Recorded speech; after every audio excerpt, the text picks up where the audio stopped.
What's going on YouTube? Today I'm going to be showing you the top 5 things you should code into your 4 series using BimmerCode. Let's get started.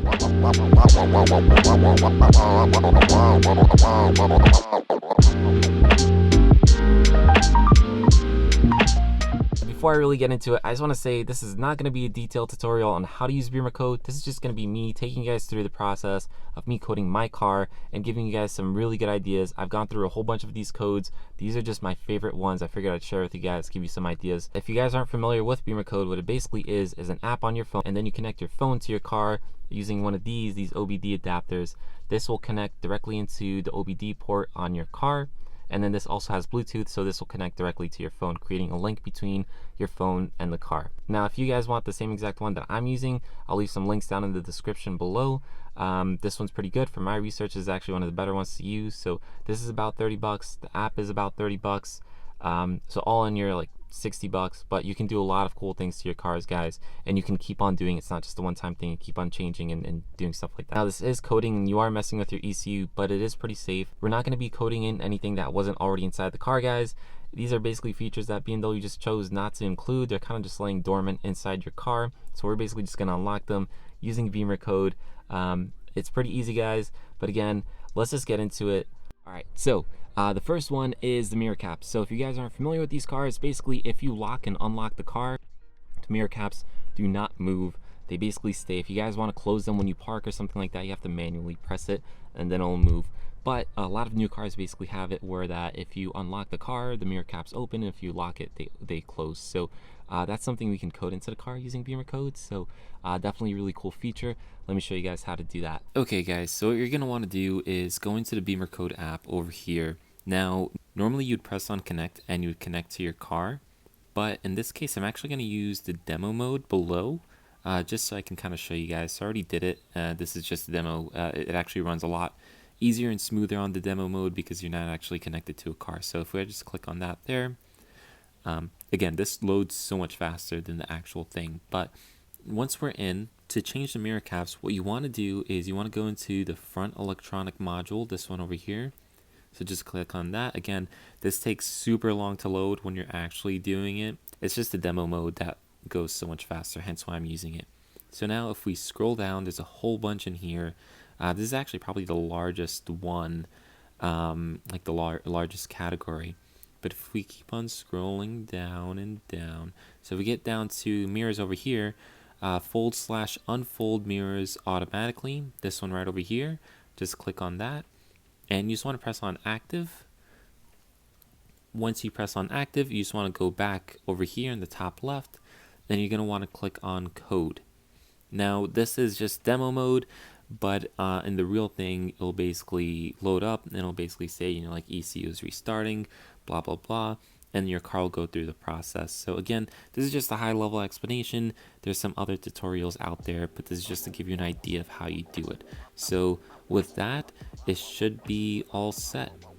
So now if we test out the mirrors, you guys can see here that if I unlock the car, the mirrors open up, and when I lock it, it closes. So again, one of my favorite things to code into these cars. I think it makes a big difference. I always do it anyway, so it kind of alleviates an extra step in the process. You kind of just do it by itself. All right guys, so the next one is a digital speedometer. So basically, if you guys are familiar with these cars again, you have your basic speedometer. It's the classic one that we all know, right?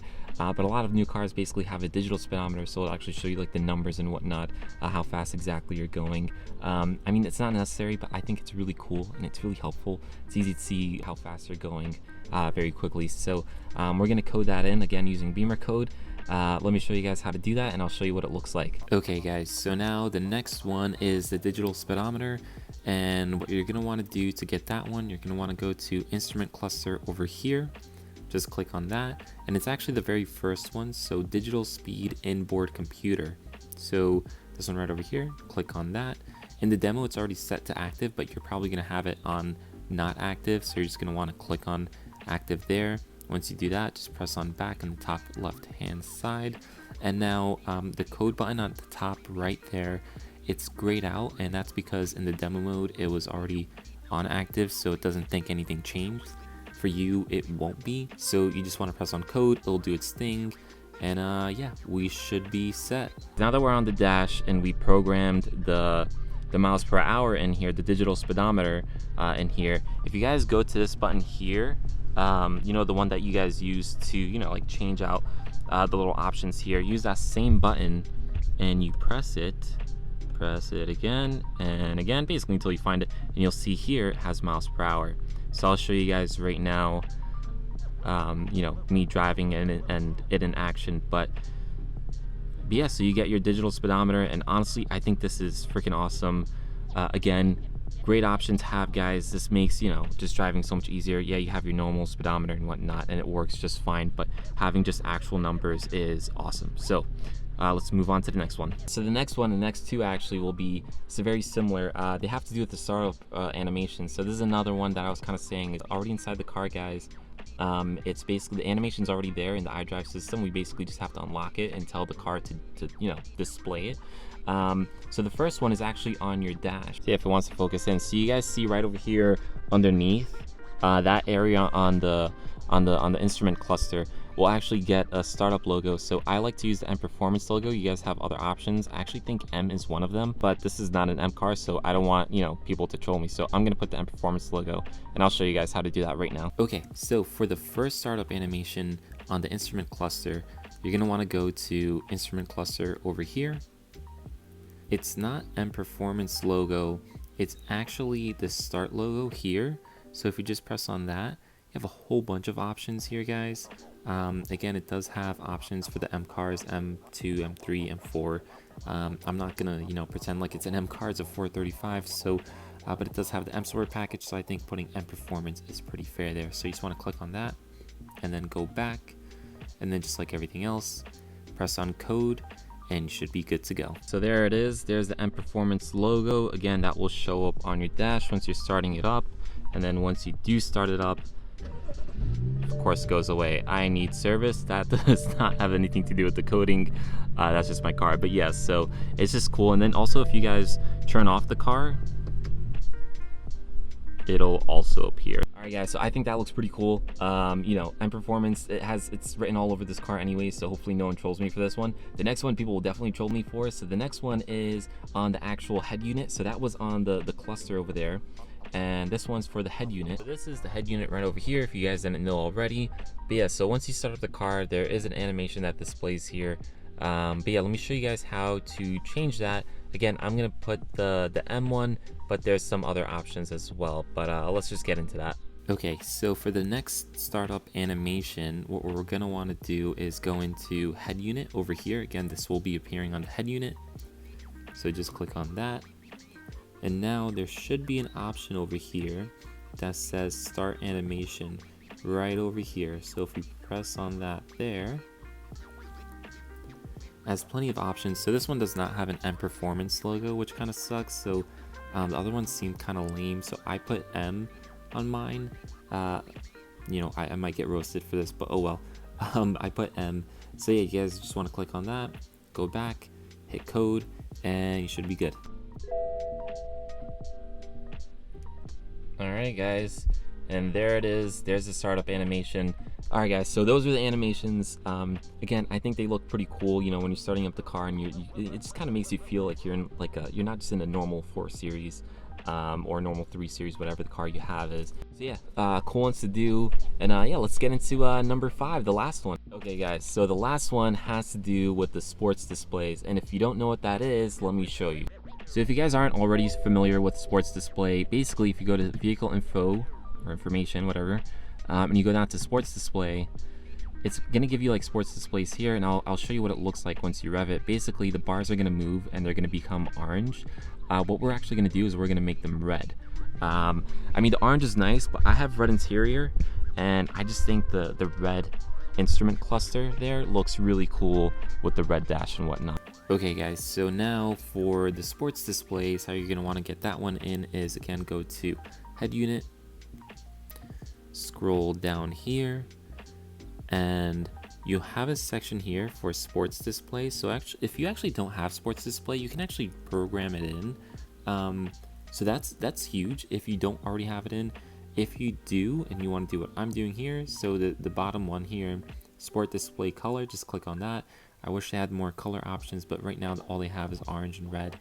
So you just want to click on red there, go back, and of course code.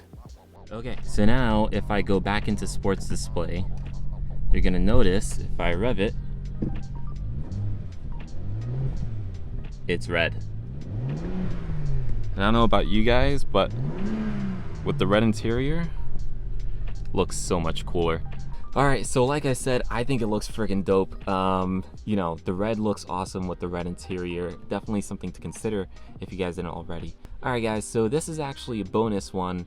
I know I only said 5, but this one's number 6. It's a bonus, but if you guys want, if you guys, you know, are super car geeks and maybe you track your car, maybe you actually race it, maybe you're concerned with these things, you can actually code in the tire temperature along with your tire pressure.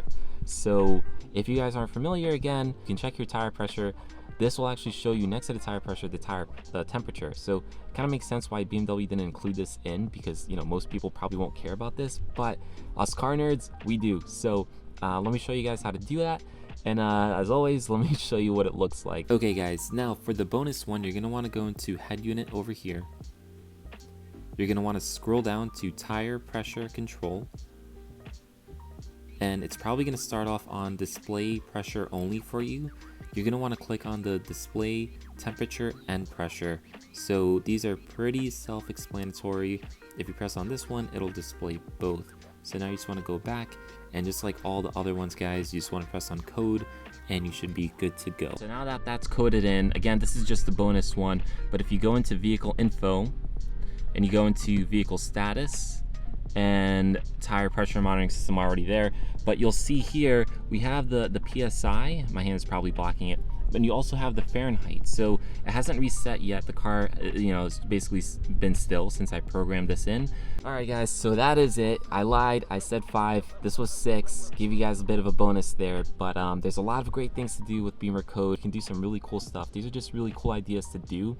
There's plenty more, as you guys probably saw in the videos I was scrolling through, and there's a whole bunch of other options there. If you guys like this video, I can maybe do more, some other cool ones. But yeah, again, guys, if you guys want the OBD adapter, links are down in the description. If you guys like this video, if you found it entertaining, if you found it helpful, give me a thumbs up. It helps me out. And if you guys aren't already subscribed, please consider subscribing. I make videos like pretty often, actually. So yeah, subscribe, stay tuned, guys, and I'll catch you guys in the next one.